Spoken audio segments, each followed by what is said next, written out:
Hey, this is Dave Rother, and in this video I'm going to explain how and why stuff goes viral. Now, my kind of introduction into the whole thing of virality was kind of like accidentally on purpose. So the thing that I get asked most often about now is the grilled cheese sandwich business, which I made go viral. And that was kind of like, as I say, it was kind of like accidental on purpose. So we knew that we wanted to create something which was going to capture people's attention. So I kind of had this crazy idea, why don't we just create something based on what people are already paying attention to and kind of hijack their attention. So, and it worked like crazy well, ridiculously well, a lot better than we expected in fact. So the next day after we announced our pre-launch campaign for this business, we were featured in a national tabloid newspaper.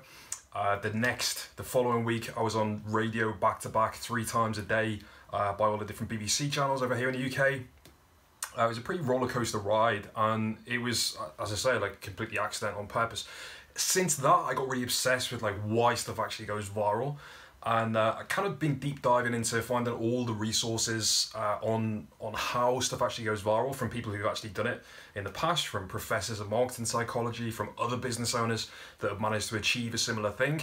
And what I've found is absolutely fascinating.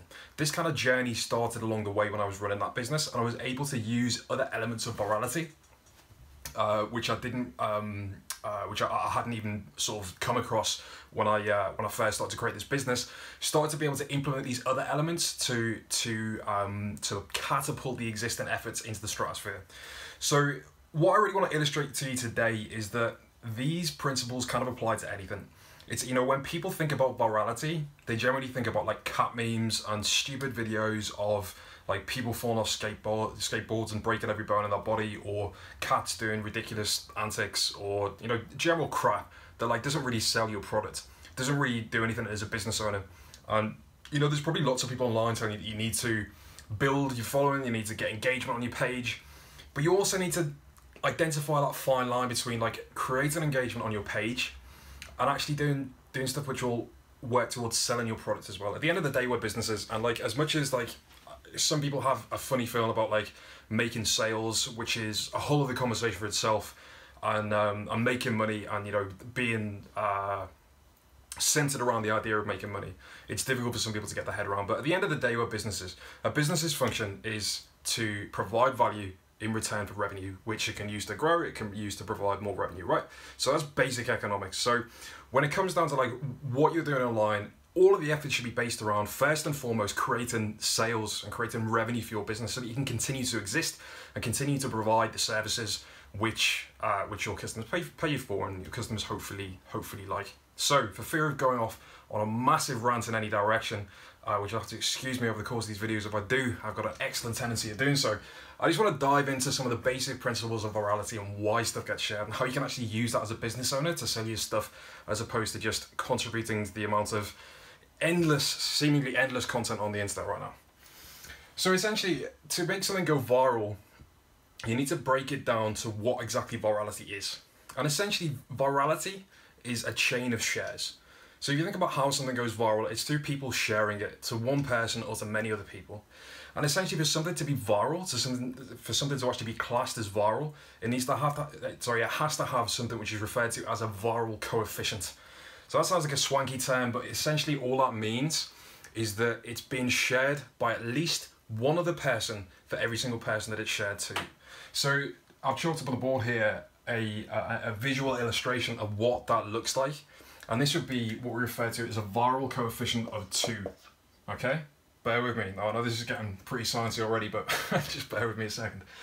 So essentially what you can see here is like the initial piece of content that gets shared to, say this is you, and you share this piece of content to 2 of your friends. And these 2 friends share your piece of content to 2 of each of their friends. And in turn, each of those friends share your piece of content to at least 2 of their friends. I'm gonna mess this up already. Just you watch. There we go. So this is that. I mean, if we could achieve this left, right, and center, if we could achieve this every single day, that would be fantastic, right? That would be incredible. Because this basically means exponential growth. What does exponential growth look like? Let me just scrub this out just for a second. An exponential growth curve is something absolutely beautiful. It means that the visibility on your on your products, on your services, are going up in a rather lovely looking right and upwards direction. So it means you're getting exponential visibility. You're growing at an exponential rate, so it's a fantastic thing. The reality is, it's not always possible to achieve this. The reality of virality, and this is what I kind of found out the hard way the first time I actually made stuff go viral, is this. This is the reality of organic virality. You release your thing, you get lots of attention, and then it starts to tail off. So this is the release. And you could think of this in terms of a piece of content, you could think of it in terms of a product, which was the case with me when I first did this. You think of it in terms of anything. Releasing content, products, blog posts, whatever it is, you release it. It gets to a certain point, you think, oh my God, on top of the world, on top of the world. That's the official acronym now for on top of the world. On top of the world, and then things start to drop off.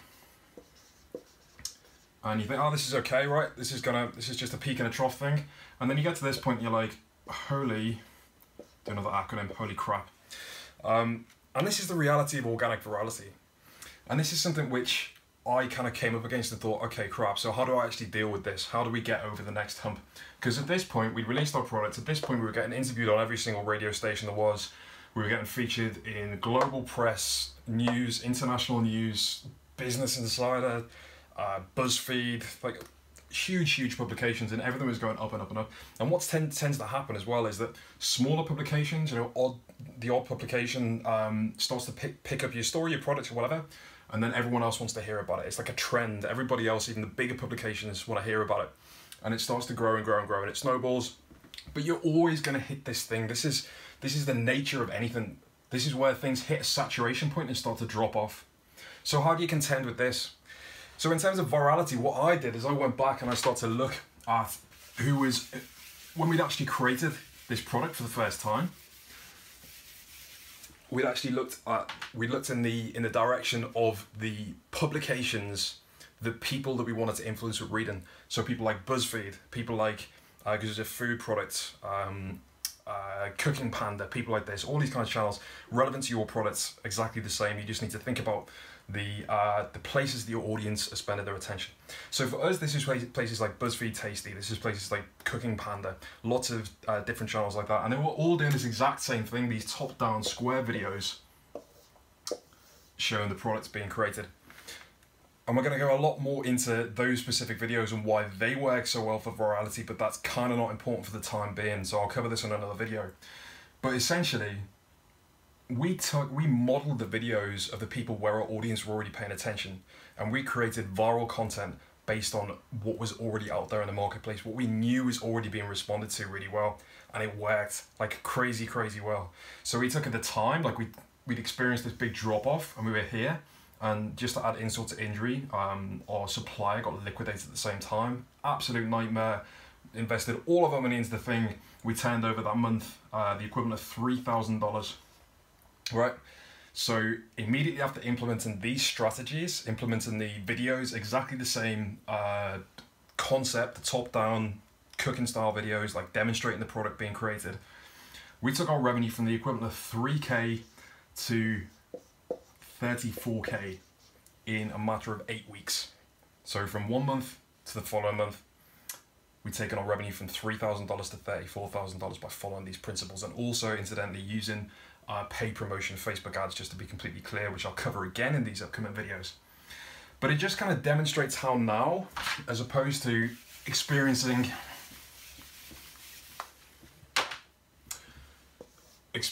this drop-off, which is natural, then instead of that, let me get one of my additional fancy coloured pens. So instead of this drop-off, you get this kind of growth, and then when it starts to threaten to drop off right here, then you're going to take your ads, you're going to take these videos, these principles, and you're going to add some fuel underneath the thing, and then it's going to continue to go up. And then when it threatens to drop off, we're going to take our ads again, going to add a little bit of fuel, and things are going to start to go nicely again. So I'm going to cover a lot more about this in the coming videos, but this is what's really exciting, and this is what I've been doing ever since. for clients in lots of different niches depending on where you are in the world. And it works time and time again because the principles are the same. Now, I did it with a grilled cheese sandwich. That was crazy, right? Absolutely. But these principles do apply to anything because we're not talking about the actual subject matter. We're talking about the same ideas of taking where your audience is paying their attention and modeling the content, the type of information they're consuming in the same format for yourself. So it's really, really powerful stuff. And over the course of these videos, I'm going to show you more about how this is done, more about how I'm doing this right now, how you can do this profitably, how you can find new audiences, how you can grab people's attention. You know, there's lots of little different pieces to this which I've learned over the last 4 or 5 years about how to actually capture people's attention, how to engage them, how to advertise them to them in a way which doesn't feel kind of icky and doesn't feel like, oh, this is another ad, I'm going to scroll past it. How to create edutainment, which is education and entertainment simultaneously about your product, to make people a lot more likely to buy and a lot more likely to spend more money with you in the future. You see, these first kind of hours and days and weeks that people are exposed to your brand before they decide to buy are actually really crucial because it's the first impressions that are going to live with them about your brand forever, really, you know? So if you make a really good first impression at first, if they have that good taste in their mouth about your business, if you've managed to create ads which engage them, and you know you've created virality in your business, and you start to build that relationship with them really strong and really well and with a good taste in their mouth early on, then it means they're going to spend more money in the future. Their lifetime value is going to be higher. Lifetime value, LTV, that's how much they're going to spend over the course of their time as a customer. The average cart value, that's how much money they're going to spend each time they actually check out, is going to be higher. You're generally going to have a better relationship with them. You're going to have a better time because you've got the kind of customer that isn't icky, that isn't pissed off, that isn't coming and complaining to you. You've got customers who complain less and spend more, and that's generally going to make for a better life for you. So continue watching these videos, and there's going to be a lot of juicy nuggets in here for you. I'm going to share with you pretty much all of my secrets so that you can apply them in your own business, and I look forward to seeing you in the next video.